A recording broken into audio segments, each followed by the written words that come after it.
This is the Rich Dad Radio Show. The good news and bad news about money. Here's Robert Kiyosaki. Hello. Robert Kiyosaki, the Rich Dad Radio Show. The good news and bad news about money. And today we have a very special show. It's on one of my favorite subjects. It's really macroeconomics, but macro can go very macro. But when people talk about macroeconomics, they often think about, stocks. But really, macroeconomics is about stocks, real estate, bonds, derivatives, and all that stuff. So it's knowing the whole spectrum. And the average person, thinks their house is an asset. So about 25 years ago, I was almost hung out to dry as a heretic for saying your house is not an asset, savers are losers, and the rich don't work for money. So I'm really honored to have today some younger guys coming up. They're the Bigger Pockets Real Estate Podcast, Brandon Turner. Let's go, Brandon. And David Green. Thank you. I just had to say it. I just love it. You have to. I just love what it means. It's not your name, but it's what it means. It makes me excited. It is a movement. Yeah. But anyway, it's a sign of our times. But real estate is a very important asset class. So a lot of people think, well, I have stocks, I have bonds, I have mutual funds, but they're just assets. But real estate is, to me, the single most important asset class to study. And that's why I'm glad to have both Brandon Turner and David Green on. And their podcast is Bigger Pockets, the number one real estate podcast in the world as far as I'm concerned. And you do a very important service called educate people on real estate because it is a tricky subject.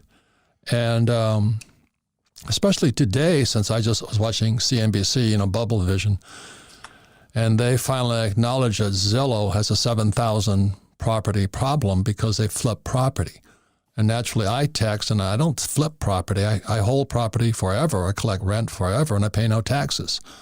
So if you like paying taxes, then, don't invest in real estate. If you like paying taxes, have a 401k, biggest ripoff I've ever seen.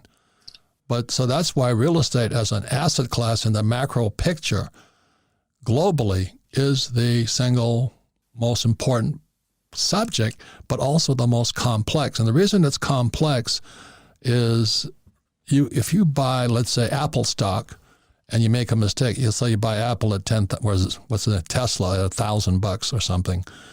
You buy Tesla at $1,000 and it starts to crash, you can get out tonight. You can get out immediately. But you buy a piece of real estate, you can't get out. So in financial literacy, which most school teachers have no idea what that means, the word is called liquidity. And the reason real estate needs to be studied more than any other subject, other than entrepreneurship, is liquidity. You start a business, you can't get out if you make a mistake. If you buy a piece of real estate, you can't get out. So that's why this is a very, very important program. Again, the podcast is Bigger Pockets. It's Brandon Turner and David Green. So welcome to the Rich Dad Radio Show, you guys. Oh, thank you, Robert. Thanks, Robert. This is amazing. I mean, man, it's an honor to be here. So, but I love that you brought up Zillow. You kind of started with that conversation about Zillow. Because what Zillow, that whole debacle shows is that like. Yeah, let's go Zillow. Let's go Zillow. Yeah, let's go Zillow. Let's go Zillow. This is a mistake a lot of people make, right? Is they think that if you just buy real estate, it's going to make you money. Some people just have this belief that, you just buy real estate, it'll make you money. So I love that you emphasize, it's not just about buying real estate. It's about buying the right stuff, being educated, knowing what you're getting. And it's very different than just buying real estate. Like you can just buy a stock, like you said. It's fascinating to see Zillow go through that. Yeah. What do you have to say, Dave? What did you guys think of the Zillow thing? 7,000 flips that flopped. And in my opinion, I was at a party the other night. There's they're all Vietnamese people. They do nail bars.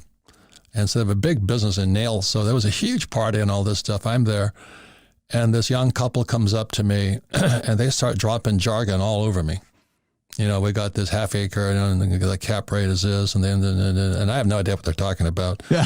and it was like they're looking for a blessing from Jesus, me, And I said, how I know if it's a good property or not? Well, the cap rate says and this. But they had all the jargon, if you know what I mean. Yeah. Oh, yeah. We see it all the time. I didn't know how to tell them you're idiots. Yeah, what's the jargon for that? I did my best because they're probably about 40 years old. This is their big thing. They're going to put up this. And I said, Jesus Christ, you're at the top of a market. you're at the top of a market. Yeah. But they said exactly as they said, well, real estate always goes up. And they forget there was a thing called 2008 when it came down. Yeah. So anyway, so I was wondering, I think our program today with you guys, Bigger Pockets, because you guys are educated like we are. What do you think, David? Well, the first thing I think, real estate, the stakes are higher than other investment vehicles if you're comparing them. You can make more and you can lose more with real estate. I look at stocks and CDs, some of those areas that are super liquid, you can get in and out. They're like a jet ski. Okay, you can zip around. And so if you see the enemy coming, you can get out of the way. But you're not winning wars on jet skis. You win wars in battleships. All right. So real estate is a battleship. It is difficult to maneuver. Like, it's hard to get in and out of it like these other things. But if you set it up the right way, it's crushing anything that you put in front of it, which is why you put so much more emphasis on studying this, and you'll get a better return than learning how to trade in crypto or the stock market or bonds or these things that are easy. You just click a button and you can get in and out, and you can just read what someone else said to do and you can go copy it. I think it's intoxicating that it tricks you into thinking you understand it because you watched a YouTube video and then you made money on it versus really understanding that asset class. There's a lot of things that you got to get right to make a battleship work. There's a lot of components to it, but there's nothing that compares when you need one. Yeah. So there's four basic asset classes. One is a business, and the richest guys on earth start businesses. That's Tesla, Facebook. What are they called now? Monkey Book or something now? Or whatever it is. Book. Meta Book, because they're a bunch of criminals. Anyway. And then you have entrepreneurship, you have real estate, then you have paper, stocks, bonds, mutual funds, savings, and then you have commodities, oil, gas, silver, and Bitcoin. And so that's how I rank. That's how I was trained classically by my rich dad. He says there's four asset classes. The most powerful one is, can you start a business that goes international? Can you start a brand, which Rich Dad is an international brand? But real estate plays an important role on it because that's where I put my money. I lever it up, so I make $1 million at Rich Dad. Yep. I borrow $4 million from the banks to create a $5 million asset, which I depreciate. And that's the game. The trouble is most people want to flip the property, which is fine, but why would you flip why jump out of a plane when a perfectly good plane that's flying? I was a pilot and we had to wear parachutes, and one day I had a chance to jump out of my plane because my engine quit. Oh no. But I decided, it's a decision. Do I jump out of this plane? And this is over the swamps of Florida, or do I land it? So I just coasted that thing into Bruton Base at Alabama. But why would you jump out of a plane intentionally? You have a good piece of real estate. Hang on to it for forever. That's my philosophy, okay? I think a lot of people do that because they know they don't know how to fly a plane. They're not qualified to be doing it. And that the first sign of, this isn't going smooth, they're hitting that eject button. So anyway, I really commend you guys for your education, because if I can back you guys up on that, Thank you. that a couple of nights ago, I was the Grinch that stole the flip. I said, you better hope you can get out of that thing. Oh, real estate always goes up. I'm going, well, you forgot 2008. Yeah. So what do you guys have? How do you talk to idiots? Yeah, the way I tell people today is it's a crazy market. It's insane right now. So unless you are significantly better than me, you're not going to be able to do as well as me. Unless you're better than David. We're competing against such a high level people today in a crazy market that we've never seen. So you have to be so good in order to win today. That's what I typically tell people. I'm like, can you honestly say you are the number one best investor at your asset class, in your location, at that price range, in that condition? Can you really say that? And most newbies, no, they watched a YouTube video, read a book, and that's fine. You got to get started somewhere, they're taking action. But I just there's such people, I think, want to go a mile wide when I encourage today, everyone just go a mile deep, get really deep. I don't care if it's crypto. I don't care if it's stocks. I don't really care. Just go a mile deep on something and get good at it. Because that's the only way I think you're going to make money other than just dumb luck. I bought some random coin off of Reddit and made money. I didn't, but some people made. Okay. Anyway, that's my theory for idiots today. So you guys are young guys. How did you get started in property? I was a police officer. I could see the writing on the wall that I did not want to stay doing that till I was 50. It was becoming very obvious that profession was not what I was expecting when I got into it. Well, especially today when they're going to defund. Aren't they voting to defund Minneapolis today? This is November 2020, yes. 21. But if you've been in that profession, Robert, you saw that coming 5 to 8 years ago, and it's going to get worse. So I saw I needed a backup plan. I started buying real estate. I had no idea how powerful it would be. I sort of just fell into it backwards, but I realized this is where it's at, man. Like, I'm borrowing someone from this guy at a low interest rate, and then this other person's paying me money to pay that person back. And meanwhile, my assets going up and my rents are going up and my costs are staying the same. And I just thought, I don't know why no one else is talking about this, but I'm doing it all in. So I started just using overtime money to buy rental properties. And then eventually I got out of law enforcement, started a real estate team and a loan brokerage. And now I just take the income from that to buy real estate. Good. And what city did you start in real estate? I started in the Central Valley of California, so like the area between Stockton and Modesto. Right. It got too expensive there. I moved over to Phoenix. I started buying in Arizona, and then I eventually ended up in Florida in the South. And what part of Florida? Northern Florida, like the Jacksonville area. That's where I got in. NAS, yeah. I was a pilot. I trained in Pensacola, so we used to fly in and out of NAS Jackson, Meridian, Mississippi, and all that. It's a big area. Yeah. So, what advice would you have for what the military calls an FNG, FNU guy? Yeah. Because every time I talk to these people, I want to choke them, because they're so blinded by money and easy flipping and all this. And I said, you should wait for the crash. That's what I said to this Vietnamese couple. I just wait for the crash. Mm-hmm.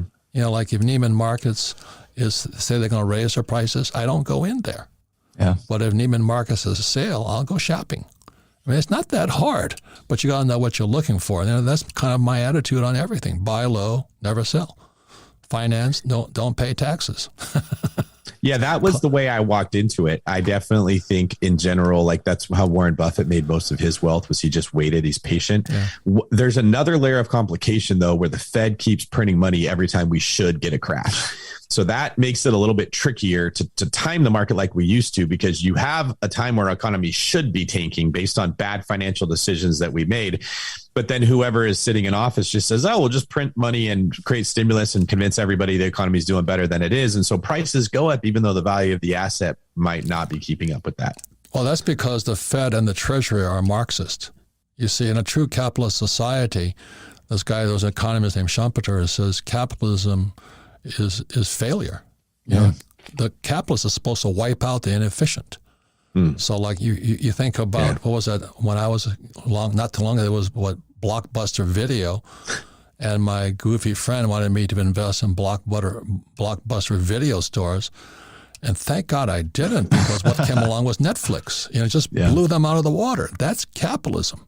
Yeah. But what happened is when these banks loan money to idiots, instead of letting them crash so that real investors could go back in and clean it up, it was too big to fail. And that's why we're in serious financial trouble today.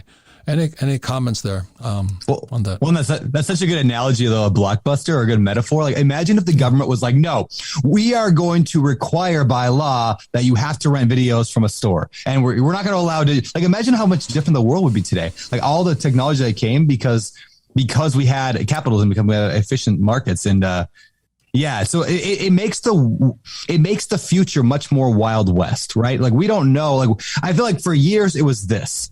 It was up and down, up and down, up and down for generations, right? And I got caught when I got started. I started flipping houses because I had the TV show Flip Houses, and then 2008 hit, and all of a sudden I couldn't flip houses anymore. And that's how I discovered rentals. I was like, oh, this is way better.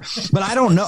I don't know if the crash is this year, if it's next year, if it's 10 years from now. Is it they just keep printing money forever and it never goes away? So that's why we emphasize so much, on the podcast and everywhere. It's just like the thing they can't take away from you is being in the top 1%, meaning mentally. They can't take that away from you. So whether the market goes down, whether it goes up, if you're smarter than 99% of the population, which is not that difficult to be, right? If you've read an adult book, you're in the top 5%, right? So if you've read a book as an adult, not an adult book, but if you've read a book as an adult, you're already in the top 5%. So like, if they can't take that away from you. So we're going to be fine no matter what. But Yeah, and I don't know where that market's going. I'm lost, but that's why I listen to guys like you. I'm like, this is weird. Once again, our guests today are from Bigger Pockets Real Estate, #1 podcast for real estate guys. I have tremendous respect for you guys because you do educate. You do. Thank you. You don't just tell them to buy whole or buy and flip, which is dangerous as hell. There's a time to flip and a time not to. I never flip. I buy hold forever. And my wife and I, our plan is we're going to put all the property into a trust, and that trust will go on into perpetuity, long after we're gone, to provide income or charities, that support freedom.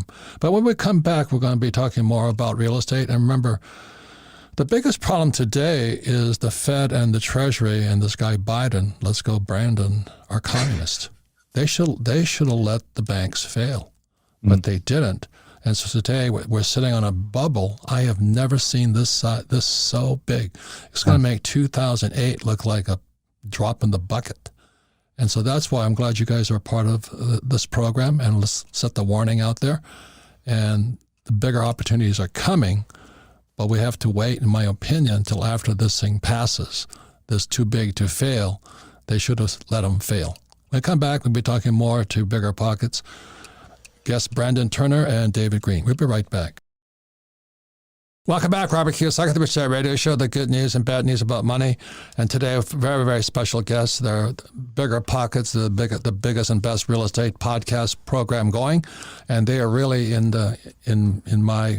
I love these guys because they do what I wish I was doing more of the time, is educating idiots about why real estate is a dangerous subject. But they all have this idea, I'm just going to buy real estate and I'm going to get rich. Like, I'll invest in Bitcoin and I'll get rich, and I'll start an Amazon and get rich. But they don't realize there's a lot to know. And it's especially with real estate. So let me say this much. In macro, there's 4 different asset classes. Number 1 is a business. So I set out to build a business which is a brand. Like Warren Buffett only invests in brands like Coca-Cola. So Rich Dad became a brand. But to keep my money, I had to have real estate. So let's say I make $1 million at Rich Dad. I go into real estate. I borrow $4 million. And then guys like Dave Ramsey are saying, get out of debt. I said, well, it's good for you, Dave, but it doesn't work for me because I hate paying taxes and I like making money. So then the third asset class, which is stocks, bonds, paper, mutual funds, savings. I don't touch that stuff. And number 5 are gold, silver, Bitcoin. And because that's where I store my value. So when I need money, I use debt. And the reason Bigger Pockets, Brandon Turner and David Green are here is because when you use debt, that is frickin' dangerous. I was just in Dallas 3 days ago with my partner in real estate, Kenny McElroy, who's probably the smartest guy I know. I love him. He's the best, man. He is one smart dude. And he stood up there on stage with me. I said, Kenny, how much money have you borrowed this half a year so far? $300 million. Yeah. He sucked the air out of the room. Do you know what I mean? I said, well, why did you borrow $300 million? So number 1, we like to make money and we don't want to pay taxes. To me, that's smart. So that's why you guys at Bigger Pockets, you're doing a very good program. You have beginners and all that stuff.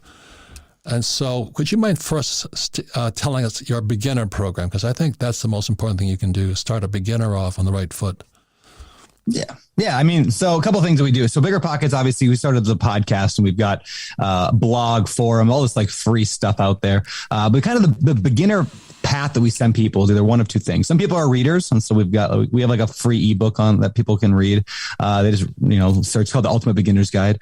We got books that you can buy at the store and stuff. And then we've got the podcast because some people are listeners. They love to listen to interviews and stories, and that kind of inspires people. So when people are new, that's where I always send them. I was like, just go listen to 20 podcasts. Well, it doesn't even have to be our show, honestly. I don't care. Just listen to 20 real estate podcasts that are good, and like. You will instantly start changing your identity. And when your identity changes, like, I'm not just somebody who wants to do it, but I am that. Yeah. Everything else follows after that. Yeah.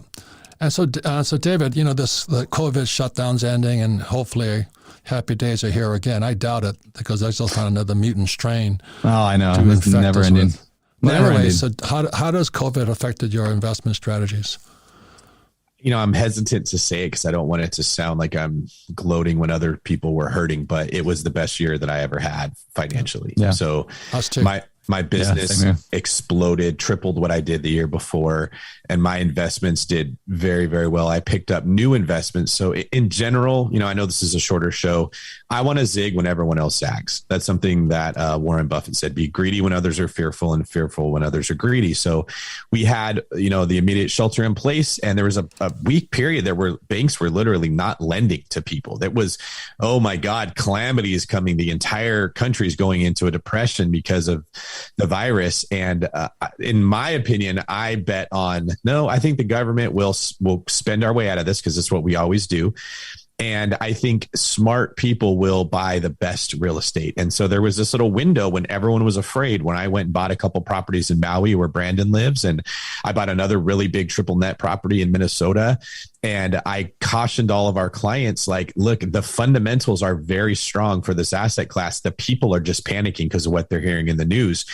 And we put a lot more people in contract than we normally did. And we just ran the numbers. Our average client has made $150,000 in equity on the property. That's the average one. Some people did even better because they took advantage of what the herd was doing when they all just heard someone on the news say this is bad. And they said, okay, it must be bad. And one of the things that I learned from that is you don't want to get your information based on what other people say that don't understand what is happening. You want to learn from experts, people that have done it, and following the herd may make you feel safe. It's oftentimes the most dangerous thing to do.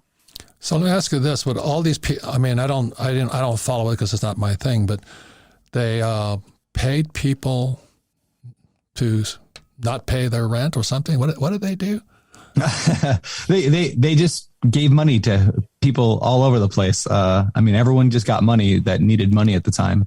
And most of it ended up back in, I think, landlords' pockets, I guess, which, I don't like the printing of money and the free money that's being thrown around, but at least I'm on the receiving end of it, which is okay. But yeah, I got, 3,000 units, something like that total now, 3,000 different tenants. And we saw no problem with people not paying rent. Even when the eviction moratorium ended here just recently, still nothing happened. People still paid rent. So I think there's a lot of fear that went around. And this is just a fascinating topic of just how the world responds to fear, right? Like some people naturally just freak out, they get scared, they shut up in their house, and they haven't come out of their house in 2 years because they've been afraid, right? Just not leaving. I have friends that have not left their house. They're terrified.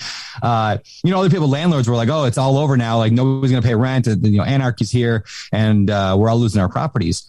And what I found instead was if you just sit down and think logically about it, how many people are really going to lose their job in this? Most of our, what percentage? Okay. And then what are we going to do if then? How many don't have savings? At the end of the day, when you think logically through this stuff, all the fear goes away and you're like, oh, it's really not going to be that big of a deal after all. And David and I had this conversation beginning, middle, and end of COVID, the whole thing of logically, it's still real estate's still strong. It's going to make it through. We might have a rough year, maybe, but 20 years from now, who cares? It's going to be, as long as we can hold it until then, which is why we buy cash flowing properties, we're going to be fine. What do you think? David, what do you think? How are your vacancies and all that during this COVID shutdown? Because that's what was afraid of most people. They said, what if the tenants don't pay your rent? Yeah. Well, my motto is, or Kenny's motto is, next stop is the street.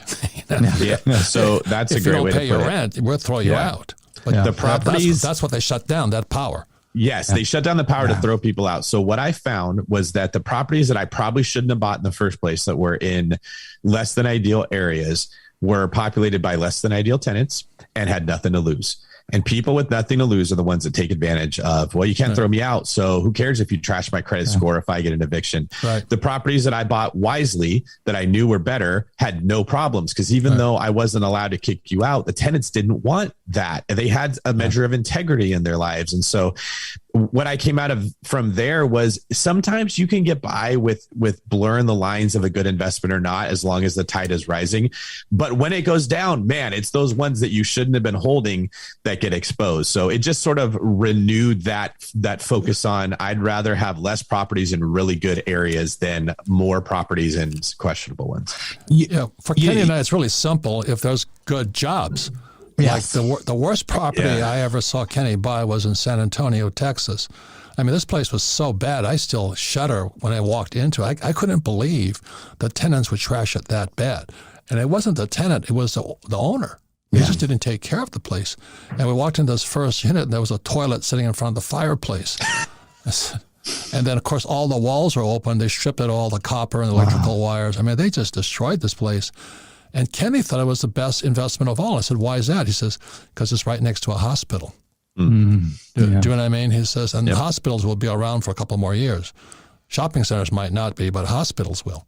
So those are the things that make people rich, but sometimes you just don't understand it until you're talking to somebody like Kenny or like you guys as to what really makes real estate a great investment. I love what you said about it wasn't the tenants, it was the landlord. It was the owner's fault. During COVID, the people that I know that had a hard time with tenants paying rent, they were just crappy landlords. They didn't know how to manage property. They didn't have that skill set. They never learned it. But I mean, I own out of my 3,000 units, 2,000 of them are mobile home parks. So I have a lot of really low income tenants. No problem during COVID. I mean, people paid rent. Yeah, we had a few people, bad apples here and there that didn't pay or couldn't pay. But a vast majority, I mean, 98, 99% of our people paid rent on time, didn't take advantage of the system. Why? Because we manage well, because we put emphasis on knowing what we're doing. And we're strict. We don't let people get behind on rent. They get a notice. We treat them like we're training them to do the right things. And for people who treat it that way, it was fine. Good for you guys. So what advice, again, this is the most important thing, because like I said, I was really an asshole the other night. This young couple, Vietnamese, and they're throwing all the jargon. Like I said, they read some books about, I don't even use those terms. Yeah. They had cap rate this and that, and they were throwing all these numbers out. I want to see the property. Do you know what I mean? I got to go kick the tires, look at it. That's what real estate is, not so much the numbers, but location, who's nearby it, where the jobs come from and all this. But they were trying to just razzle dazzle me, and finally I almost lost it. I just said, well, good luck. I won't touch property right now because I think we're at the top. And then this morning, Zillow falters on 7,000 units. And to me, this is deja vu all over again. This is 2008, the subprime mortgage crisis, which was really a repo market crisis. But this one is going to be longer and deeper, in my opinion, because they didn't fix the problem in 2008. They made the problem bigger by letting those criminal banks stay open when they should have folded them. So that's why I'm really thrilled with what you guys are doing, because it's not just about buy, hold, and pray, which most people think and get rich. Any comments on that, Mr. David Green?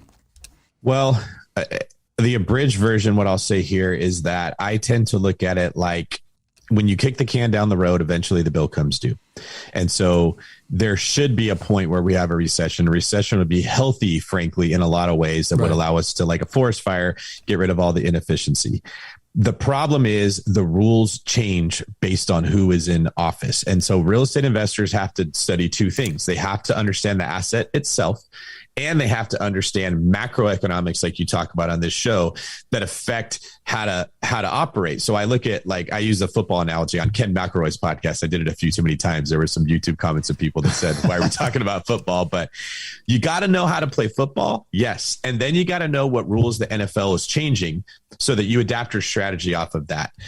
My fear is that if we are waiting for a crash that we know should be coming, and I believe should be coming, but they just keep saying, let's print another $4 trillion and pump it into the economy, you don't sense that a crash happened. It sneaks up on you. It's like carbon monoxide. So inflation's at 15%, and you think you're making money because your assets going up by 8%.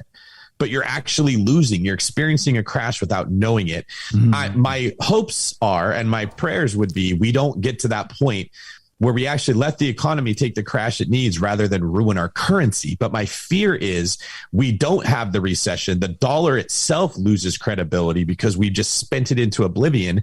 And at that time, owning an asset like real estate is the best thing I could have, because it doesn't matter what the dollar's doing. It doesn't matter if we have a new unit of currency. It doesn't matter if crypto is being used. You pay me my rent in whatever asset I choose. It can be paid in chickens and goats if that's what it comes down to. But I watch what's happening to the dollar, and it really scares me. And we're doing what a lot of other countries did that ruined their currency by doing the same thing. So On one hand, if I see, hey, the government's making some prudent decisions, they're cutting back on spending, they're eliminating some of the programs that take all of our money, I would absolutely say, hey, a crash is coming. It's time to get some dry powder and go in there. But I'm also watching to see if we're just foolish and we just keep trying to print our way out of messes to be able to get voted into office, that real estate might not have that crash that we're expecting. Well, we never know. That's what I was trying to say to this couple the other night. Yeah. And this is really a spooky time because they just kept pushing it forward from 2008. Well, let me comment briefly on the people like that, because we all come across them. And my fear is you, the person listening, might be that person and not know it. Like, I remember when I first got into law enforcement that I would meet these deputies and they would be telling me all about the grain bullet that they shoot and why they prefer this Glock over that SIG. And that same technical jargon was thrown around. And you're like, oh, this guy must be amazing. And then you go to the gun range and it's not John Wick. Okay, they can't even hit the target. And I remember thinking, like, do you even shoot your gun or do you just talk about it all the time? I think that there's a component of human personality that overcompensates for lack of confidence, doesn't know what it's doing by burying you in jargon. And so if you find yourself with someone who wants to partner with you, or if you start doing that, you're probably overcompensating for the fact that you don't make wise decisions. And that's not the person that should be taking big action. So I'm going to put you on the hook here, David, because you're being a former police officer. I mean, today as we're talking, Minneapolis is going to vote whether to defund the police. Now, when I think about that, it affects real estate prices, because one of the most important things about the properties we run, there's two things. It's not commercial. I don't want retail, because retail's dying. It's, Amazon just sucked the life out of that one, and they're empty. It's called broken glass. I mean, they're not coming back. And it's very selective. But when they take away the police, as a former police officer, what does that do to real estate values? Well, I heard about this happening a year or so ago when the riots were happening in Minneapolis. And so my bet, because make no bones about it, you're making a bet one way or another. If you don't take action, it's a bet. And if you do take action, it's a bet. My bet was they will either defund the police or do something similar to that. Crime will increase. The people who have good jobs and the good jobs themselves will not want to be in that environment. And they will do what everyone does, which is said, I'm going to pack up and move. Where's the closest place that I can move that I feel safe? And that's literally the suburb that I bought that triple net property in. Was I think there will be a fleeing of Minneapolis to these suburbs that are safer. And I wanted to get the real estate there before it went up in value. These are ladies and gentlemen, I want you, please listen to these guys, Bigger Pockets Real Estate Podcasts. Stay informed, stay up to date with them, because they'll give you the early warning systems. But right now, if you're in Minneapolis and they vote to defund the police, you're toast. I mean, your $100,000 house goes to $10,000 because nobody wants to live there. So you understand it's not real estate; it's really the macro around real estate. And I've never met so many idiots in my life. I'm going, holy mackerel. And just remember this, you can buy a stock like Amazon and you make a mistake, you can get out tonight. You buy a piece of real estate like in Minneapolis or wherever they're going to defund the police, you can't get out. Yeah. You're going to ride that Titanic down. Kim and I had to sell a piece of property in Portland, Oregon. Beautiful property. All the bells and whistles on the water, boat docks, all this crap. Yeah. But the trouble is that tenants couldn't get in there because the number of homeless camped out in front of it were thick. The tenants couldn't get to the property, and the police wouldn't do anything. Yeah. And that's why we have socialism turning into communism in America right now. And I just can't believe what's happening. So you guys keep up the good work, okay? Keep informing people. Keep it real, as I would say. Be real. Thank you. You don't just buy a property and tomorrow night you're Donald Trump. That doesn't work that way. No, you definitely want to see the big picture. Yeah. And that's something Brandon's done very well in the last year. His fund, Open Door Capital, does a really good job of looking at where are people going to be fleeing into, specifically people like when a crash is coming, Brandon's sort of getting ahead of the curve and he's saying, I'm buying mobile home parks because that's where the people with money are going to end up when they lose their property, when we have foreclosures, when rent gets too high for people to afford. So he's buying mobile home parks in really good areas. So the cheapest real estate in the best area, and their returns have been incredible. And that's the kind of thinking people need to do. It's not an index fund where you just buy a house and all these houses are the same. And no matter what you buy, you'll be okay. Yeah. So ladies and gentlemen, I want to thank you guys. Bigger Pockets Real Estate Show, podcast. Guests are Brandon Turner, David Green. And please pay attention because real estate is the best investment in the world, but it's also the highest risk if you're an idiot. So thanks, you guys. And we'll be right back for final words. Thanks. Welcome back. Robert Kiyosaki, The Rich Dad Radio Show. The good news and bad news about this day is about real estate. I want to thank Bigger Pockets Real Estate Show. I mean, please go listen to what they have to say, or Kenny McElroy's programs, or get Kenny's books, ABCs of Real Estate, because real estate is a most important subject for those who want long-term wealth, but it's also the most dangerous subject because it's not like buying a share of Amazon. If you make a mistake, you can sell it. You make a mistake in real estate, you own it. You know, you're going to ride that sucker down. So I want to thank Brandon Turner and David Green. They're doing a fabulous service of educating or keeping people aware. So that's what I want to say. It's the best asset class. Like I said, and Kenny and I were in Dallas, Texas at the Sovereign Man. And everybody's up there, Kenny stands up there and says, I just borrowed $300 million. The average guy can't get a $30,000 loan, much a $300 million loan. But the power of real estate is debt, and the more debt you have, you don't pay any taxes. But you better know what you're doing because you don't just buy it for that reason. So anyway, I want to thank again Brandon Turner and David Green. Final words to Sarah? Great episode. I thought those guys were super smart. One thing that I couldn't help but think was that, you know how like in the early 2000s, it was the rise of like the flipping property television shows, and that like really got people into that. Yeah. To that mindset. So it's nice to hear you and guys like Kenny and, talking about just, you never sell.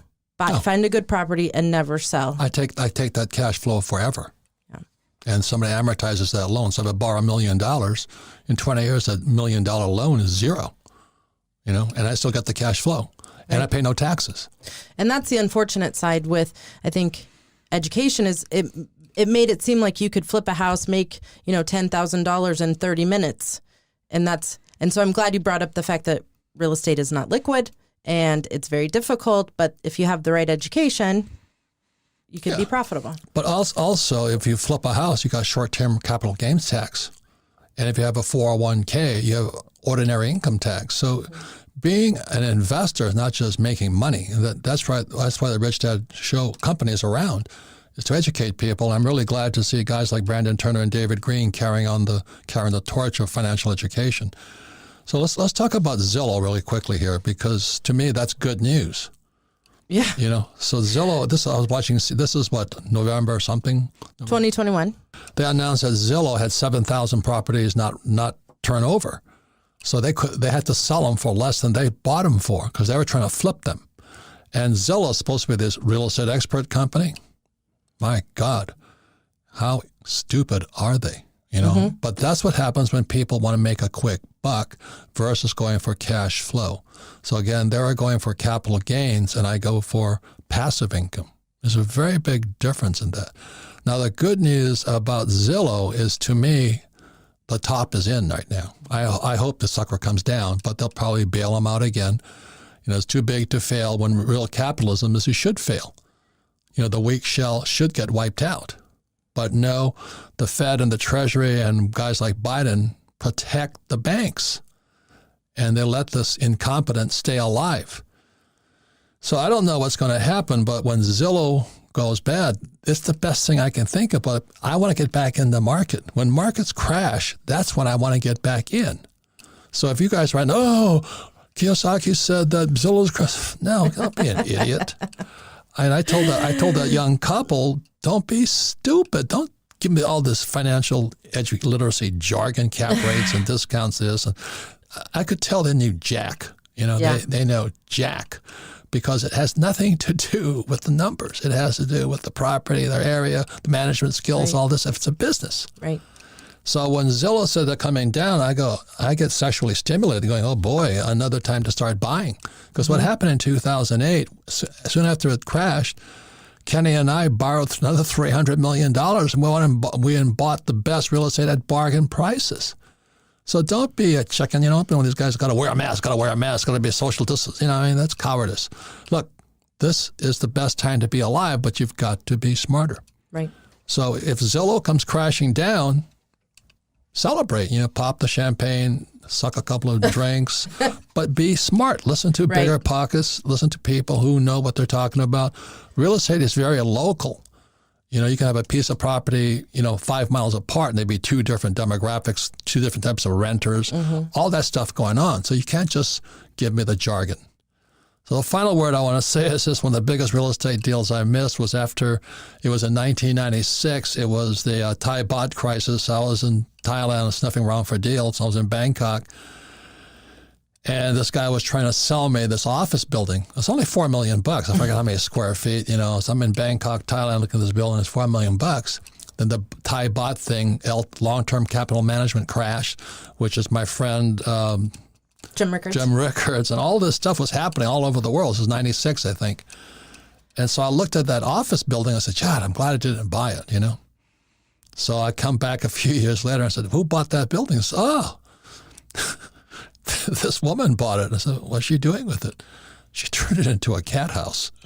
So she was renting out office space by the night. There's always an opportunity. And she was creaming it. So, I said, I've got to take this woman to lunch. And she was only like 35 years old.